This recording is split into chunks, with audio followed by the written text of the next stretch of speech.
चलो विद्यार्थी मित्रों, આપણે શીખી રહ્યા છે સામાજિક વિજ્ઞાન પ્રકરણ નંબર 11 ભારત જળ સંસાધન. સંસાધનો વિશે આપણે માહિતી મેળવી. એ સંસાધનો કોને કહેવામાં આવે છે? જેનો માનવી ઉપયોગ કરી શકે, એની પાસે એ ઉપયોગ કરવાની એના જરૂરિયાતો સંતોષાતી હોય, એની પાસે એનો ઉપયોગ કરવાની શારીરિક અને બૌદ્ધિક ક્ષમતા ધરાવતો હોય, એને સંસાધન કહેવાય. જળ સ્ત્રોતો કયા કયા છે? તેના પ્રકારો 3 છે, તેના વિશે સમજી ગયા. પૃષ્ઠીય જળ અને ભૂમિગત વિશે આપણે માહિતી મેળવી. તો આ 3 છે એ જળ મેળવવાના, જળના સ્ત્રોતો, પાણી ક્યાંથી મળે છે તેના વિશે સમજૂતી મેળવી. જળનું મહત્વ શું છે, એના ઉપયોગો કયા કયા છે, આ બધા વિશે આપણે અગાઉ ચર્ચા કરી ગયા, માહિતી મેળવી. હવે આપણે આગળ શીખવાનું છે કે જળ સંસાધન તો છે આપણી પાસે, એનો ઉપયોગ કરવાની આપણામાં ક્ષમતા કેટલી છે, અને સાથે સાથે એ પાણીને અત્યારે હાલ આપણે કઈ રીતના સાચવી શકીએ અને કેવી રીતે એનું સંરક્ષણ કરીએ તો ભવિષ્યમાં આવનારી પેઢીને એની અછત સર્જાય નહીં અને આપણે પણ સારી રીતે જળનો, પાણીનો ઉપયોગ કરી શકીએ.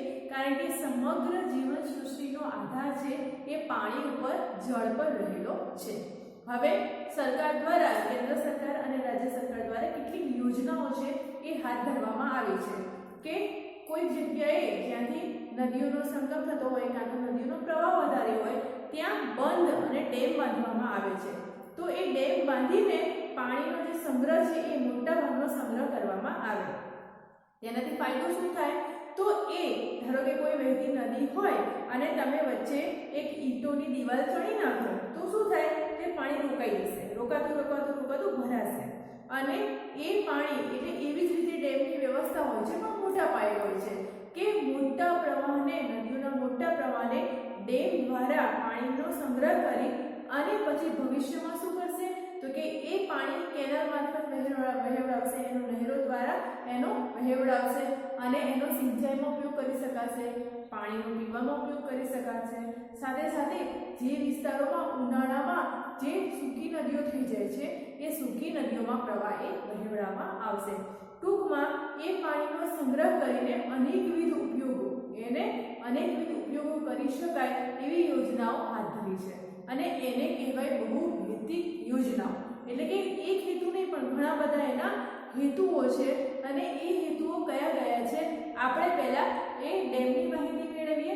કઈ નદી પર બાંધવામાં આવ્યો છે અને એનો લાભ કયા કયા રાજ્યોને મળે છે એના વિશે આપણે જાણકારી મેળવીએ. તો આવો જોઈએ. તો અહીંયા પ્રથમ છે ભાખરા નાગર. તો ભાખરા નાગર અહીંયા ડેમનું નામ છે, આ નદી છે અને અહીંયા લાભાર્થી રાજ્યો એટલે કે કયા કયા રાજ્યોને આ નદીના પ્રવાહનો લાભ મળે છે અને પાણીની એમની જે વ્યવસ્થા છે એ સચવાય છે. તો ભાખરા નાગર તમે સાંભળ્યું છે ડેમનું નામ.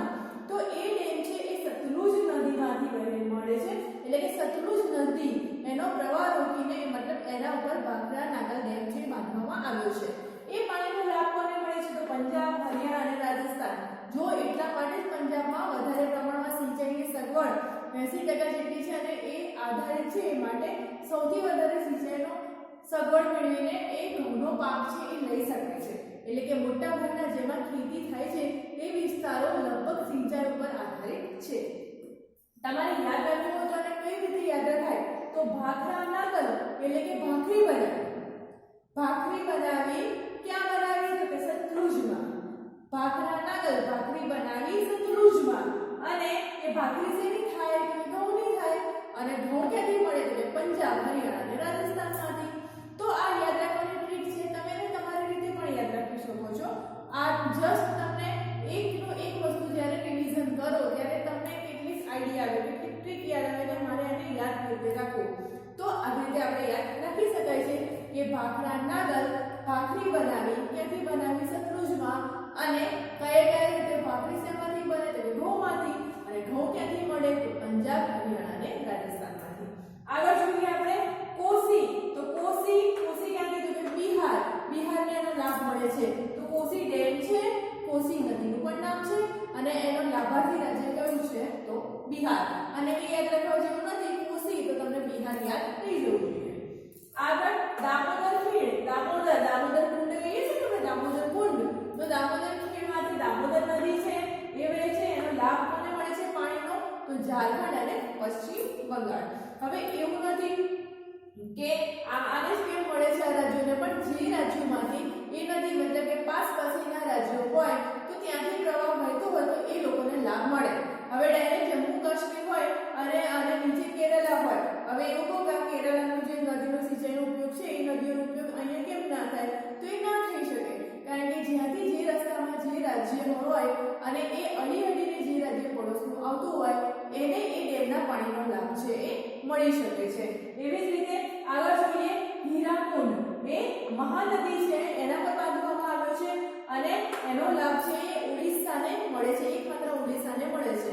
આ તમારે યાદ રાખવું હોય તો કેવી રીતે રાખવાનો, તો કે મહાનદીમાંથી હીરો મળ્યો, હીરાકુંડ યાદ આવે, હીરાકુંડ યાદ આવે એટલે મહાનદીમાંથી મળ્યો, અને મહાનદીમાંથી મળ્યો એટલે ક્યાં જઈને મળ્યો, ઓડિશામાં. ફરીથી હીરાકુંડ જે ડેમ છે એ ક્યાંથી છે, ક્યાં મળ્યો હીરો, તો મહાનદીમાં, અને મહાનદીમાંથી મળ્યો તે ઓડિશામાં જઈને પડ્યો. આગળ જોઈએ ખીણ, ચંબલ ખીણ, તમે યાદ ચંબલનો ડાકુ જે વીરપ્પન છે, તો ચંબલ ખીણ છે, ચંબલ એ પણ નદીનું નામ છે. તો ચંબલ પરથી યાદ આવે કે ચંબલ ખીણનો જે ડેમ છે એ ચંબલ નદી પર બાંધવામાં આવ્યો છે, એનો લાભ મળે છે મધ્યપ્રદેશ અને રાજસ્થાન પાસેના રાજ્યો છે, તો મધ્યપ્રદેશ અને રાજસ્થાનને લાભ મળે છે. હવે આગળ નાગાર્જુન સાગર, તો કૃષ્ણ નદી પર કૃષ્ણે નાગની ફેણ ઉપર નૃત્ય કર્યું હતું ને, એવી રીતે યાદ રાખવાનું કે નાગાર્જુન સાગર યાદ આવે એટલે કૃષ્ણ યાદ આવે, કે કૃષ્ણ ભગવાને નાગ પર બેસીને જે ડાન્સ કર્યો હતો, જે નૃત્ય કર્યું હતું, તો કૃષ્ણ નદી અને સાથે નાગાર્જુન સાગર. લાભ કોને મળે છે, આંધ્રપ્રદેશ અને તેલંગાણાને. તો આંધ્રપ્રદેશમાંથી તેલંગાણા છૂટું પડ્યું છે તો પાસેના ગણાય, તો બે રાજ્યોને લાભ મળે છે.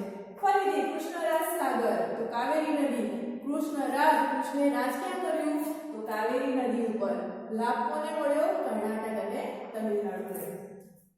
તુંગભદ્રા એ તુંગભદ્રા નદી પર સરખા નામ છે જો ઘણા બધા, તો દામોદર, કોસી, આ ચંબલ ખીણ સરખા નામ છે, જે તમારે નદીઓ અને ડેમના નામ સરખા હોવાથી એક જ વાર યાદ રાખવું પડે.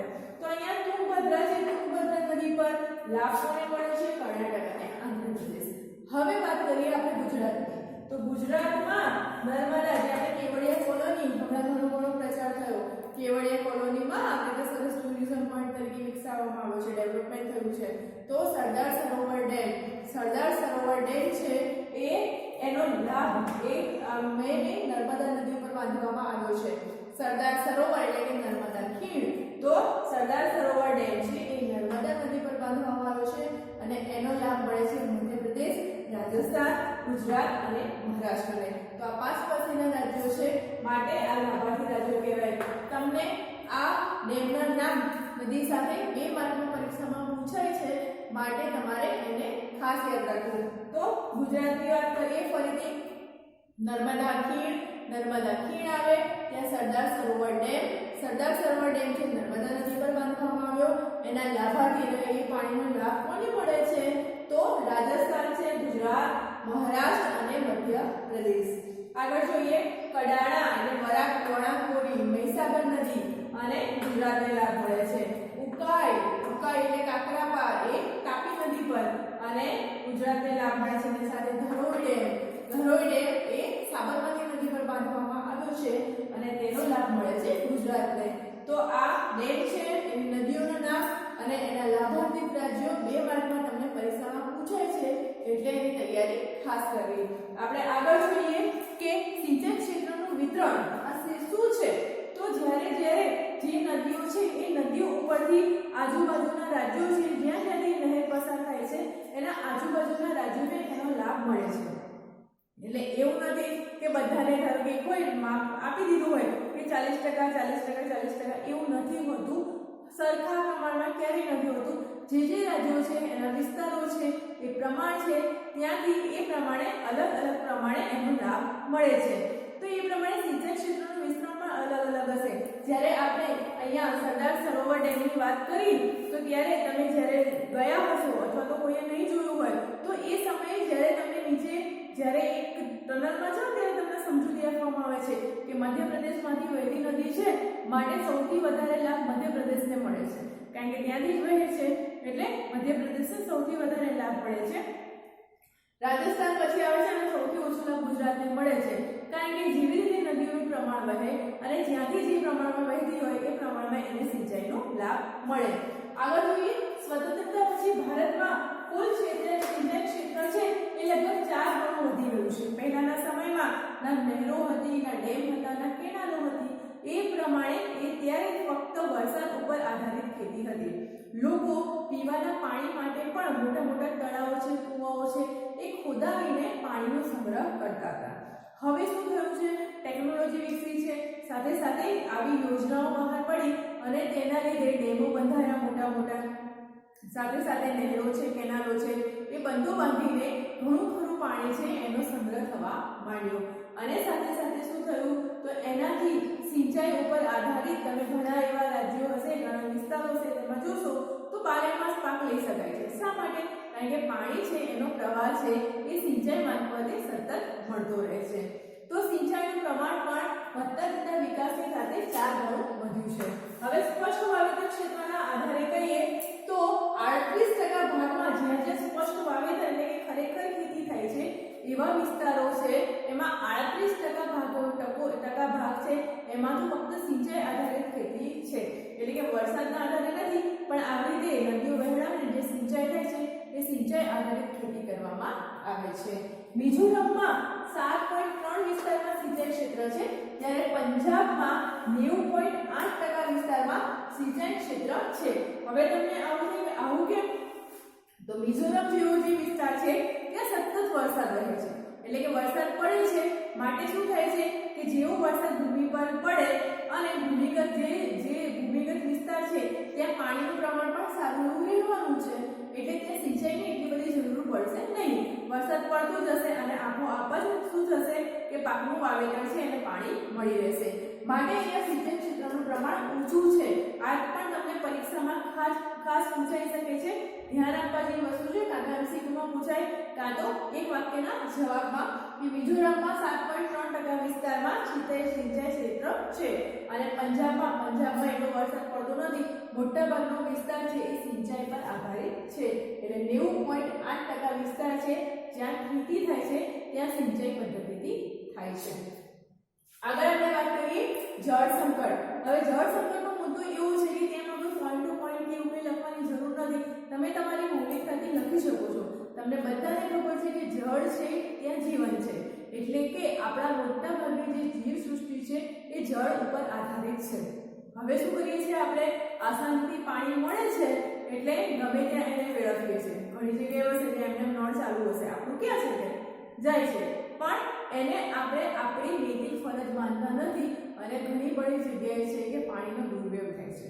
બીજી જગ્યાની વાત કરીએ તો ઔદ્યોગિક એકમો.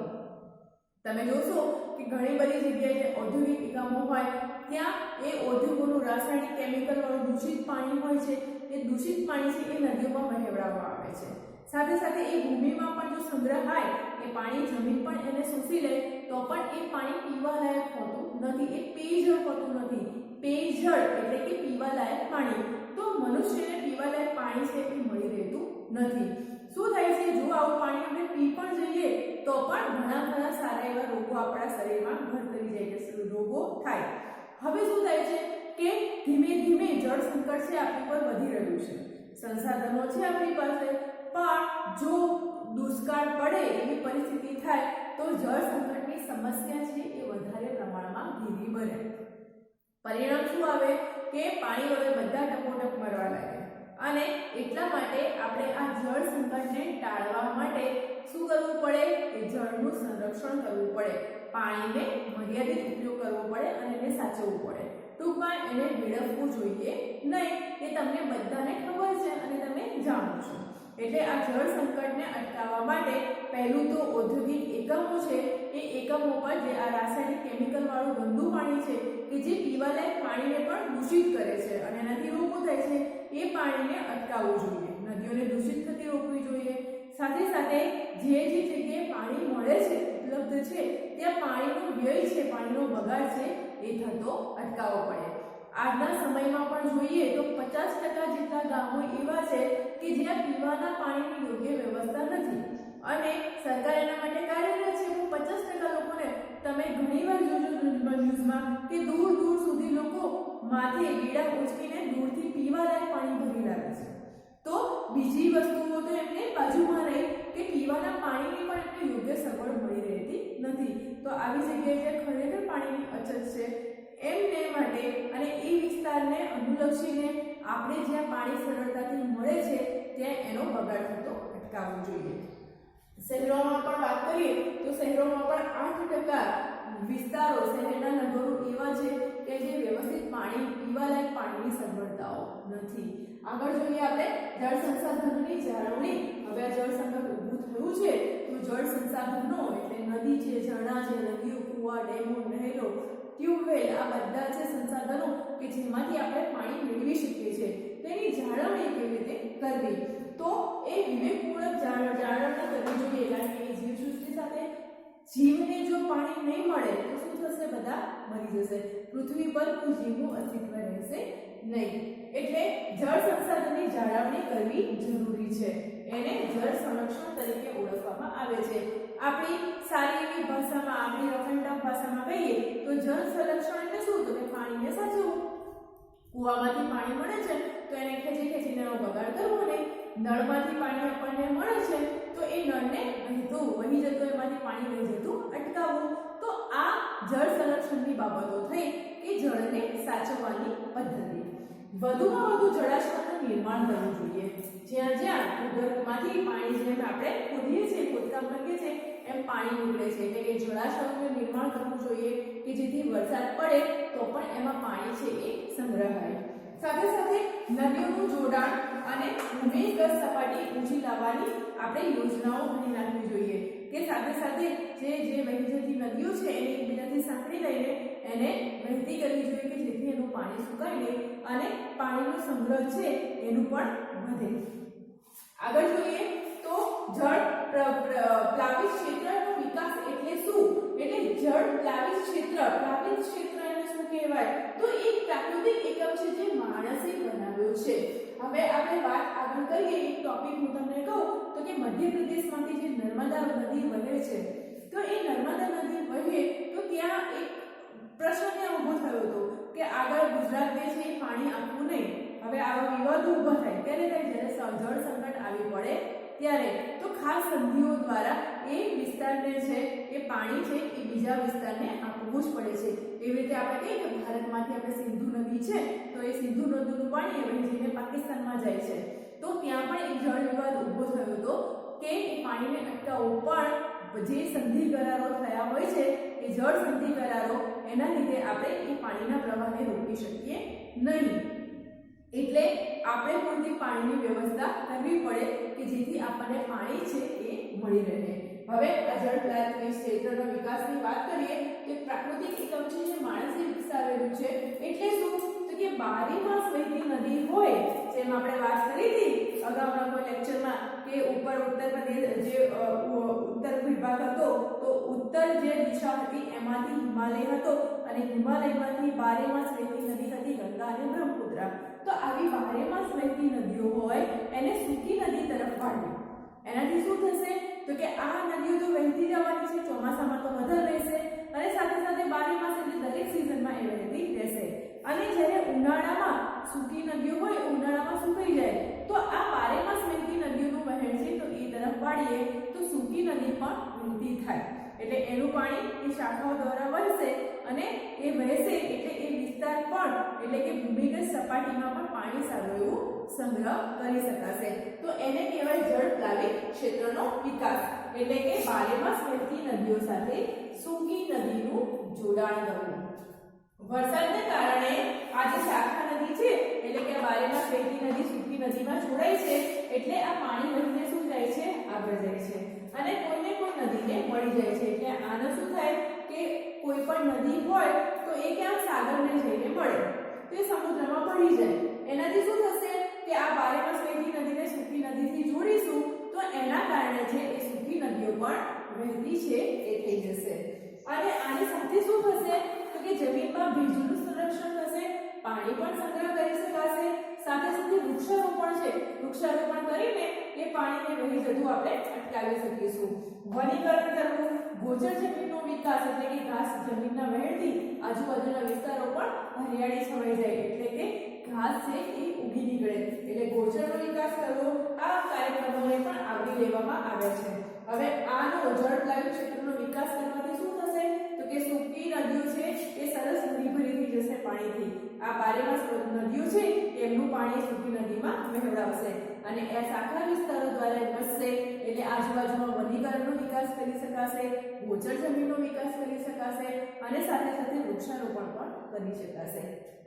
એટલે લોકોની જરૂરિયાતો છે તે લોકોની જરૂરિયાતોને ધ્યાનમાં ખાસ રાખવી પડશે અને આના માટે રાજ્ય સરકાર અને કેન્દ્ર સરકારે ઘણી ખરી યોજનાઓ છે એ યોજનાઓમાં આમાં કાર્યરત થયા છે.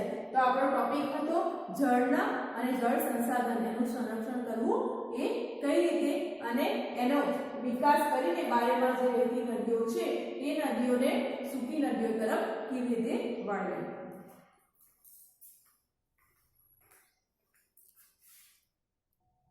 આગળ આપણે જોઈએ વૃષ્ટિજળને કેવી રીતે સાચવવું. વૃષ્ટિ સંચયન. વૃષ્ટિજળ એટલે કે જે વરસાદ સ્વરૂપે પાણી પડે છે અને જે ભૂમિની સપાટી પર પૃષ્ઠ એટલે કે જમીનની પૃથ્વીની સપાટી પર આવે છે એને સાચવણી કેવી રીતે કરવી. તો સૌપ્રથમ તો જ્યારે વૃષ્ટિજળને રોકીને એકઠું કરવાની જે પદ્ધતિ છે એને વિકસાવવી જોઈએ. એટલે વરસાદી પાણીનો સંગ્રહ કરવો જોઈએ, ટાંકાઓ બનાવવા જોઈએ, ભૂગર્ભ જે ટાંકાઓ છે એને એટલા વિશાળ બનાવવા જોઈએ કે બારેમાસ જે એ પાણીનો આપણે ઉપયોગ લઈ શકીએ. સાથે સાથે તળાવો છે, ચેકડેમ છે અને એને બીજી રીતે પણ એને રોકી રાખવાની અને એને શુદ્ધ પાણી બનાવીને વાપરી કેવી રીતે શકાય તેની પદ્ધતિઓ છે એ વિકસાવવી જોઈએ. સાથે સાથે ભૂમિગતનું સ્તર છે એ જળનું સ્તર ઊંચું આવે એવા પણ પ્રયત્નો કરવા જોઈએ. આનાથી શું થશે તો કે ઘરેલું અને કૃષિ જરૂરિયાત સંતોષાશે. મુખ્ય કામ શું છે પાણી પીવાનું. તો પીવાની જરૂરિયાત તો સંતોષાશે જ કારણ કે વરસાદનું પાણી છે એ શુદ્ધ માનવામાં આવે છે, એ શુદ્ધ હોય છે, પીવાલાયક હોય છે અને સાથે સાથે કૃષિને લગતી એટલે કે ખેતરમાં જે પાકને સરસ રીતે આપણે પાણીનું સિંચાઈ કરીએ છીએ, વાવેતર કરીએ છીએ તેના પણ કામમાં આવશે. આગળ જોઈએ કે આ વૃષ્ટિજળના સંચય કરવાની એટલે કે એને સાચવવાની ઉદ્દેશો કયા કયા છે, શા માટે સાચવવું જોઈએ. તો એને જળ સ્થાનનો વધારો કરવા માટે તમે પ્રથમ તો લખી શકો છો કે સાચવવું શા માટે જોઈએ જે વૃષ્ટિજળને. તો પહેલા તો પીવાના ઉપયોગમાં લઈ શકાય એને આપણે આપણી રોજિંદી ઘરેલું જરૂરિયાતની આપણે સંતોષ શકીએ તેના માટે. સાથે સાથે જળ સ્તરનો વધારો એટલે કે ભૂમિગત જળ સ્તર છે, ભૂમિની સપાટી છે એમાં જે સંગ્રહેલું જળ છે એમાં વધારો કરી શકાય કારણ કે એના લીધે આપણે કોઈ જ્યારે વરસાદ ન પડે અથવા તો દુકાળ જેવી પરિસ્થિતિ આવે ત્યારે આપણે એનો ઉપયોગ લઈ શકીએ. સાથે સાથે જળ પ્રદૂષણને ઘટાડવું. પ્રદૂષણ છે જળમાં જે નદીઓ સ્થિર થઈ જાય તો એમાં કેટલા પ્રકારના જે જીવજંતુઓ છે સાથે સાથે લોકો જ્યાં ત્યાં કચરો નાખીને નદીઓને પ્રદૂષિત કરે છે એ પણ પ્રદૂષણ છે એ ઘટી શકે છે કારણ કે પાણી વહેતું થાય અને તેની સાથે સાથે કચરો પણ વહીને જતો રહે. સાથે સાથે ભૂમિગત જળની ગુણવત્તા સુધારવી. ભૂમિગત જળ છે જે જમીનમાં જળ સંગ્રહાયેલું છે ભૂમિની અંદર તો એની ગુણવત્તા ક્યારે સુધરશે જ્યારે એ જળ સ્તરમાં વધારો થશે. સ્થળ માર્ગોને પાણીના ભરાવાથી અટકાવવા.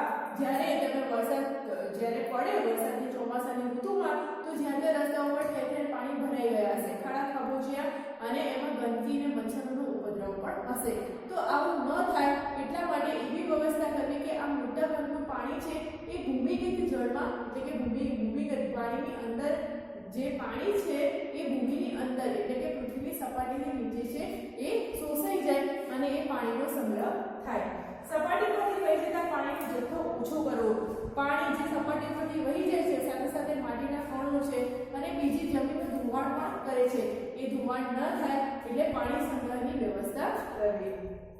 ઉનાળામાં પાણીની જરૂરિયાતો પૂરી કરવી અને સાથે સાથે પાણીની વધતી જતી માંગ છે એને પણ જરૂરિયાત છે એ સંતોષાઈ શકાય. બહુમાળી મકાનો છે જે ઊંચી ઊંચી બિલ્ડિંગો છે એની નીચે ભૂગર્ભ મોટા ટાંકાઓ બનાવવા અને જે વરસાદનું પાણી છે તો એમાં સંગ્રહ કરવો કે જેથી કરીને આવનારી જરૂરિયાતો સામે આપણે પહોંચી શકાય.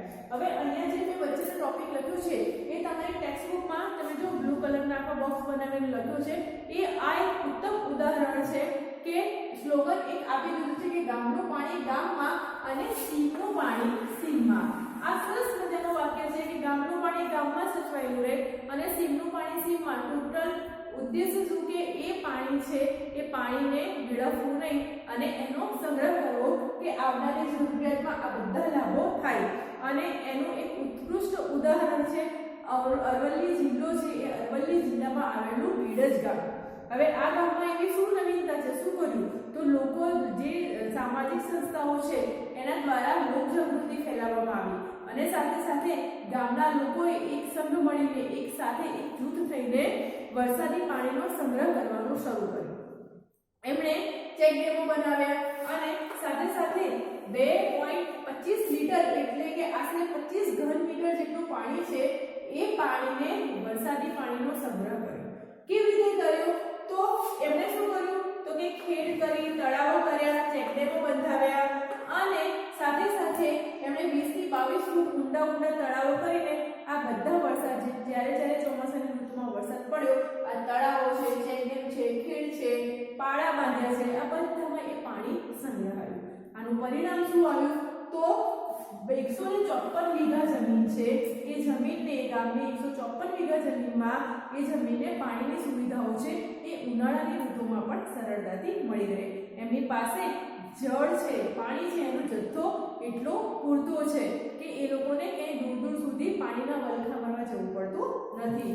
શું થયું તો કે એક જ વર્ષમાં 12.5% દૂધનું ઉત્પાદન થયું. હવે તમને એમ થશે કે જળનો સંગ્રહ કર્યો, વરસાદી પાણીને રોકીને પાણીને સાચવ્યું તો એમાં દૂધનું ઉત્પાદન ક્યાંથી થયું તો જેવું એ પાણીને એણે રોક્યું અને વરસાદી પાણીનો સંગ્રહ થયો તો એ પાણીનો ઉપયોગ એ ખેતરોમાં કરશે અને સાથે સાથે વાવેતર કરશે અને એ જે ઘાસવાળા મેદાનો છે કે એ બાકીનો વિસ્તાર છે એ હરિયાળીથી ભરાઈ જશે અને એનો શું થશે તો કે પશુઓના ચારા માટે કામમાં આવશે.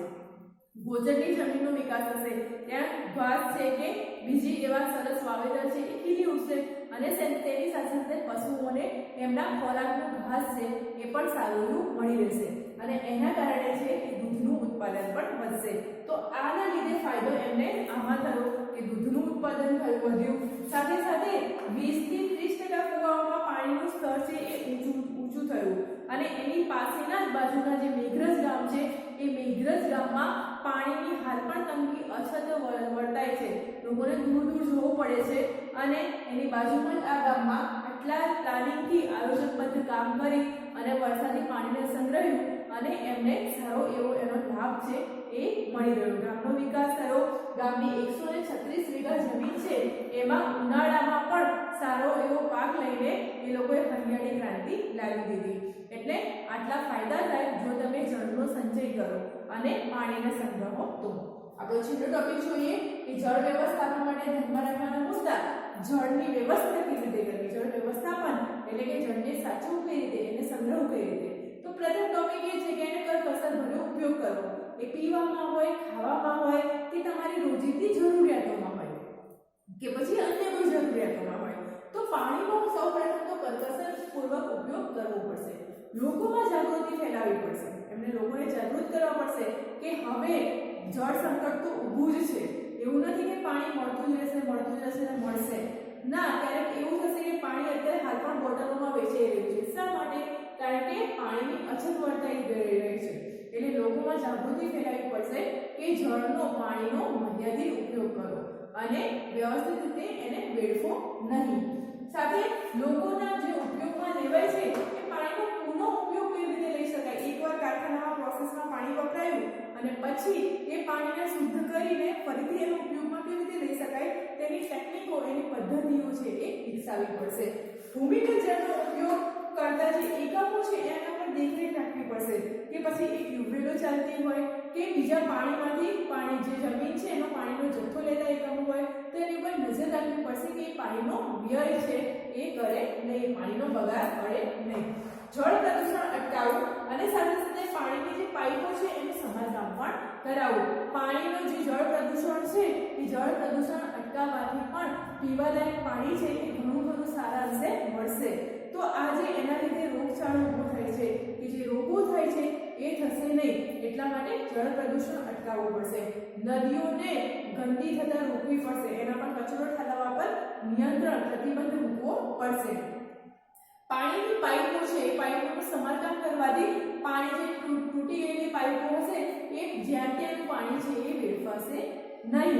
એટલા માટે છેલ્લી તમારી લાસ્ટ લાઈન લખી છે, જુઓ કે ખેતર હોય કે પાણીયારું પણ પાણીનું ટીપે ટીપું છે એ સાચવવું જરૂરી બન્યું છે. કારણ કે ભવિષ્યમાં જળ સંકટની જે તલવાર છે એ આપણા માથે તોડાઈ રહી છે. કે સાથે સાથે જળ સંકટ પાણી અવેલેબલ નહીં હોય ત્યારે અત્યારે બાટલામાં મળે છે અને હજી જો ઘણા વિસ્તારોમાં મીટરો આવી ગયા છે તો પાણીની અછત સર્જાય અને જીવનનું જોખમ ઊભું થાય અને આ પાણીથી આપણા જીવ ઉપર આવી પડે. એના કરતાં આપણે સચેત રહીએ કે અત્યારથી પાણીને આપણે વેડફીએ નહીં, એનો બગાડ કરીએ નહીં. તો આ હતું આપણો જળ સંસાધનનો ટોપિક. આપણો પાઠ અહીંયા પૂર્ણ થાય છે. તમારે સ્વાધ્યાયના પ્રશ્નોના જવાબ લખવાના છે. Thank you.